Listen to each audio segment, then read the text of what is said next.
Capítulo 2: A sombra do guarda-roupa e os 15 tapetes brancos. Depois de anos convivendo com a paralisia do sono, quando eu já tinha 16 anos, vivi uma daquelas experiências que marcam a alma para sempre. Naquela noite, como tantas outras, acordei no meio da madrugada dentro do meu próprio quarto, mas novamente o meu corpo não me obedecia. Eu estava totalmente imóvel, a voz presa na garganta, incapaz de gritar ou sequer sussurrar. O medo me dominava por inteiro. Eu já conhecia bem essa sensação, mas nunca me acostumei com ela.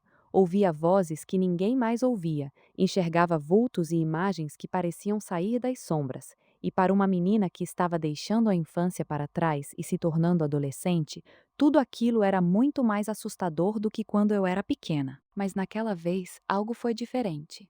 Bem em frente ao meu guarda-roupa, parada imóvel como uma estátua, eu vi a sombra de uma mulher.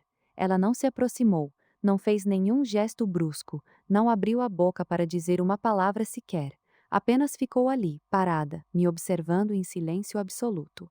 Seus contornos eram nítidos o suficiente para eu saber que era uma figura feminina, mas não havia detalhes que me permitissem reconhecê-la de imediato. Apenas o peso da sua presença, um olhar invisível que parecia tocar cada parte do meu corpo, me deixando profundamente incomodada, inquieta, mesmo que ela não tivesse me causado dor ou mal algum. Eu continuava ali, indefesa, paralisada, sem saber o que significava aquilo, sem entender por que ela estava ali, apenas me olhando. Até que depois do que pareceu uma eternidade, a sensação passou. Eu recuperei o movimento e a voz, e como sempre fiz durante todos aqueles anos, apenas levantei, arrumei a cama e fingi que nada havia acontecido. Guardei aquela lembrança dentro de mim e segui com a minha vida, sem contar para ninguém, sem saber o que aquilo poderia ser. 3 anos se passaram e eu completei 18 anos de idade. Em uma conversa entre parentes, uma história veio à tona que me fez paralisar novamente, mas agora de surpresa e compreensão. Fiquei sabendo que uma minha prima havia falecido justamente na época em que eu tinha 16 anos, exatamente quando eu vi aquela sombra no meu quarto.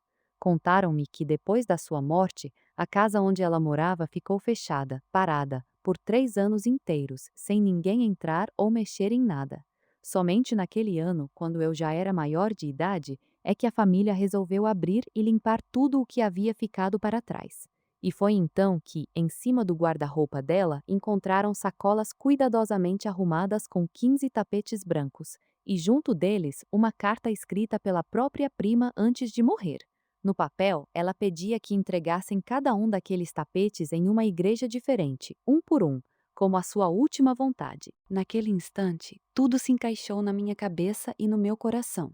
Eu não tinha dúvidas. A mulher que eu vi parada em frente ao meu guarda-roupa anos antes era a minha prima que já havia partido. Ela estava ali, me observando, não para me assustar nem me fazer mal, mas para me dar um recado.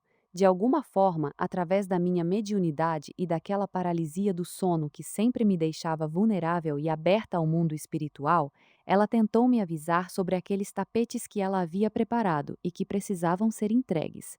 Eu só não entendi o sentido da sua presença, nem o que ela queria me dizer, até 3 anos depois, quando a verdade finalmente veio à tona. Essa foi uma das experiências mais fortes que já vivi. Ela me mostrou, de forma clara e inesquecível, que o que eu via e sentia não era apenas imaginação, nem coisa da minha cabeça, era real. E mais, era uma forma de comunicação, uma maneira de quem já se foi tentar se fazer entender por quem ainda está aqui, usando a minha sensibilidade como ponte. A paralisia do sono, que durante tanto tempo foi motivo de medo e sofrimento, passou a ter outro significado. Era um momento em que as barreiras se tornavam mais finas e onde mensagens importantes podiam chegar, mesmo que eu só viesse compreendê-las muito tempo depois.